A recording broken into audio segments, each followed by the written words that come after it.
திருச்சிற்றம்பலம். போற்றிவோம் நம சிவாய. தேவாங்க புராணமாலையின் 8வது பாடல். மனுவின் முத்தியும் உலகுற்ற குறையும். திருச்சிற்றம்பலம்.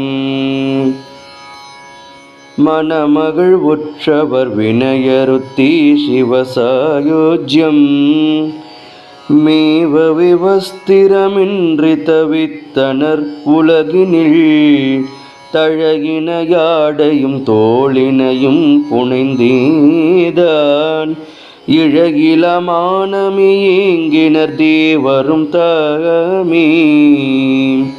திருச்சிற்றம்பலம். பொருள்: மனு தனது கடமைகளை முடித்து முத்தி எய்தினார். அதன் பின் உலகில் வஸ்திரங்கள் நீங்கிய ஆளில்லாமல் மக்கள் தழைகளையும் தோள்களையும் உடுத்தி தவித்தனர். திருச்சிற்றம்பலம்.